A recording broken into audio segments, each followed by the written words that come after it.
My PowerPoint actually is called Young Leaders. We have a program called Young Leaders, YLP. So we take people from premium institutes and train them. And actually, I am happy to say that we have almost 2 candidates from RC Monji also, from Bombay. They are quite senior level in our organization. Talk briefly about the Aditya Birla Group. It doesn't need any introduction, but I thought I'll just take out what is it we are looking at. I mean, it's a different perspective of the ABG Group.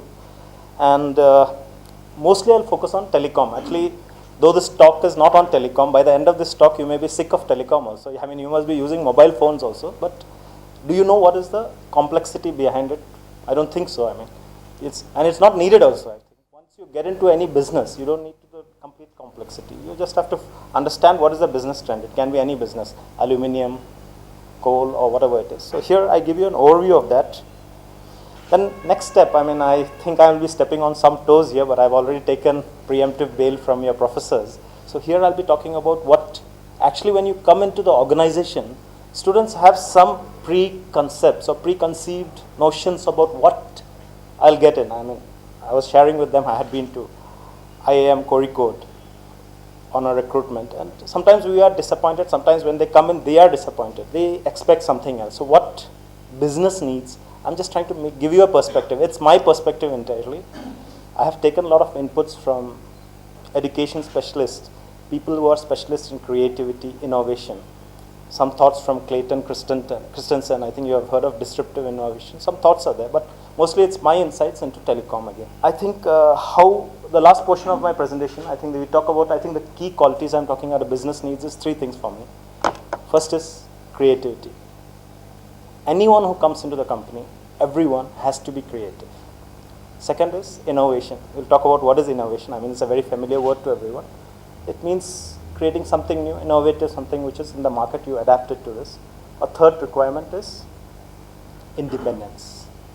Independence, I think, like I faced that with my daughter actually. She is very independent. She's just joined medicine actually.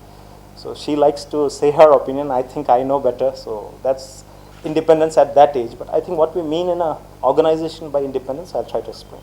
And how this is all tied into telecom business again. Mr. Birla's name is familiar to all of you. In fact, when I used to go to villages in Andhra, most of the remote villages, schools and all, we talk about Mr. Birla because they don't know idea, they don't know this, but the brand, even though we think we are proud that the brand is known everywhere, but when I go to a village, they know Birla better. So I thought it's better to start with what Mr. Birla said. I think keywords here is dream audaciously. You are now on a threshold of a career.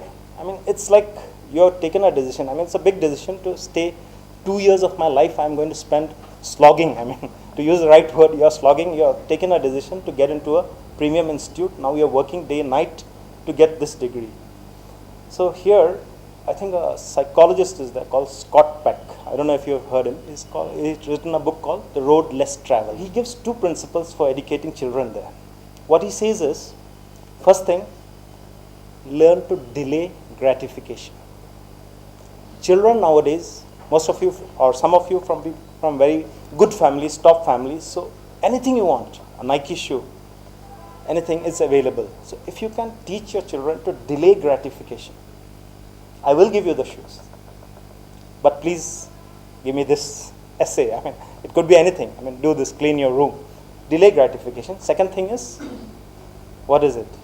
What could you think is the second lesson he gives?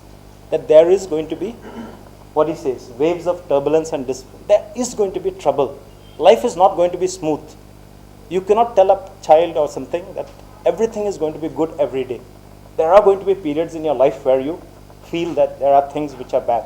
But that is part of life. It's part of the parcel. It cannot come that everything is going to be smooth and happy. So there is this thing there. So these 2 lessons, I think he brings out the essence there. To carry it through, what is it required? You need that passion and fire. How do you get that? That's what this talk is about. How do I find what is my real core competence? I find that many people may be wrongly placed in the wrong job. Sometimes we even encourage people that maybe you're not in the right job. It's not that you're not good.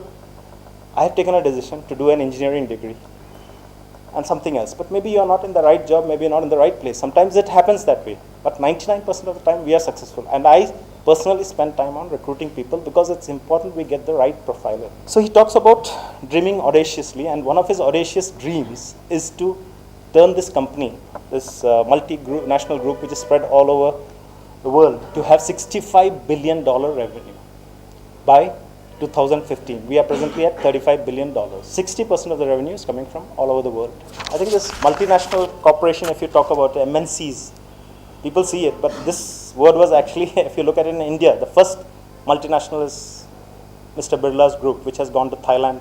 Thai Acrylics is there.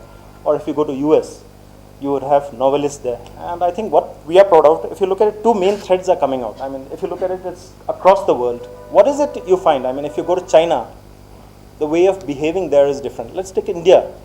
Here, I think we are proud of something which is, say, respect for parents or respect for teachers. Is it good or bad? Good. But I would see it from a say business perspective that sometimes it is too much respect for you all call me sir. I've tried my best to tell Arun or everyone to call me Rama. Nobody calls me. They say sir still.